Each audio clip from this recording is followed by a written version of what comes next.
Hey guys, welcome back to Electrical Car Repair Live. Thank you guys for watching and subscribing to the channel. In today's video guys, if you have a BMW, any of you guys that own a BMW, doesn't matter which model it is, and let's say your AC compressor went bad or there was a fault with the AC system, you fixed that but it's still not working, the AC is not working, not blowing cold, we'll show you guys one simple trick and what you need to do.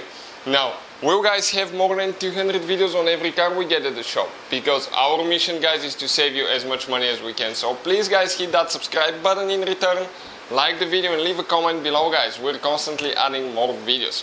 So we replaced the AC compressor on this BMW and it still doesn't want to kick in. We'll explain what are the two possibilities, okay, but most likely it's one of them, and there is one that could be very hidden, and we'll explain that towards the end. Make sure you stay with us. So let us show you what we will be doing now.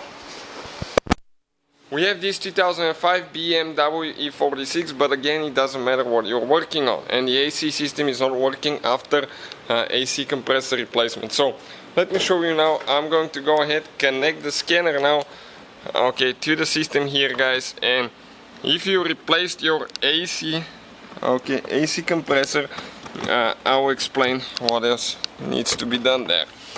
As you know guys, BMWs, they have very complicated AC system. They have kind of like their own part of the computer that regulates that. You have climate controls, you have different sensors, you have a solar sensor that detects how much sun you have and all that stuff, so it can adjust all that on its own.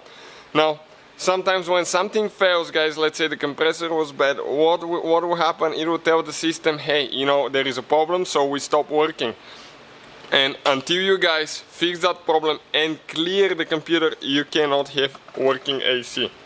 So, what we'll be doing now, I'll turn the ignition on. Okay, we'll be using Maxicom guys. Okay, that's Maxicom MK808. I clicked the wrong make. Okay, let me just go back quick. Okay, escape.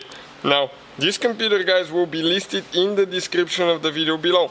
You can work guys on any car you can think of. You can work even if you want on Maseratis, Ferraris, Lamborghinis and whatever guys you want to. This thing, okay, this thing is amazing, I'm telling you. So, what we'll be doing now? Okay, we're going to select VIN, auto detect, and it's going to detect which car we have, what year, what configuration, what engine, what model, and all that stuff guys. Wow, okay, it's loading here like that, and we'll explain what we need to do. And we're going to test the AC system towards the end with a heat gun to see if it's going to take care of that problem. So we're still waiting. It's going to take just a couple seconds to communicate with the car, and it's going to get all that information on its own, so we don't have to manually select it, which is very, very handy. Okay, BMW, European, perfect. Now we are going to click. Okay, it's going to read the VIN number, and we have to confirm this is the correct one.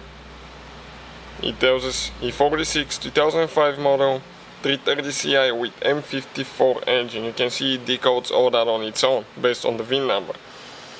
And it's establishing communication. Now it's going to ask us, if you have a BMW most of the times, okay, to turn the ignition off for 10 seconds, okay, and turn it back on and connect it, so it can access the computers and all that stuff. Turn it back on, okay, and we're going to scan the system now. So we're going to go to diagnostics, we'll select control unit. AC system usually is under body guys, and integrated automatic heating system. So if there was something wrong with it, you have a code stored in the computer, so you can access, read the codes, check those things out. You can see the ECU information, all that will be guys, okay, here when it's coded, numbers, okay, date, weeks, quite a few things. So all I need to do to make the AC to work again, I'm going to erase the codes. I forgot to show you what code we have, but you get an idea. We had a code for the bed clutch. So, codes have been successfully erased. Then I'll click live data and we'll select AC control system. And under here now guys, I'm going to go ahead, start the car. Okay, we're starting the car, AC is on.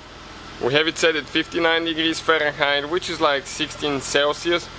And now under live data we can see, okay, this is the AC button. It says active working temperature set point.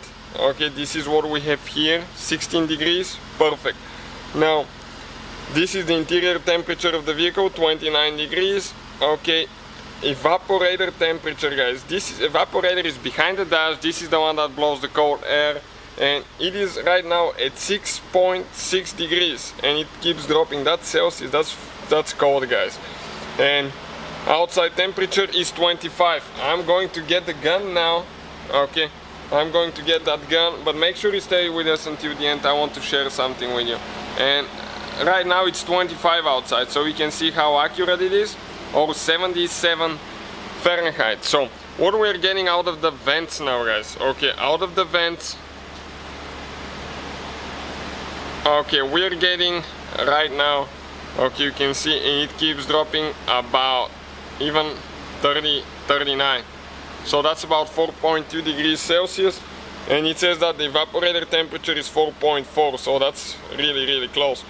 Now if the AC system still doesn't work after you clean the codes and all that stuff, you need to check your pressure sensor, guys.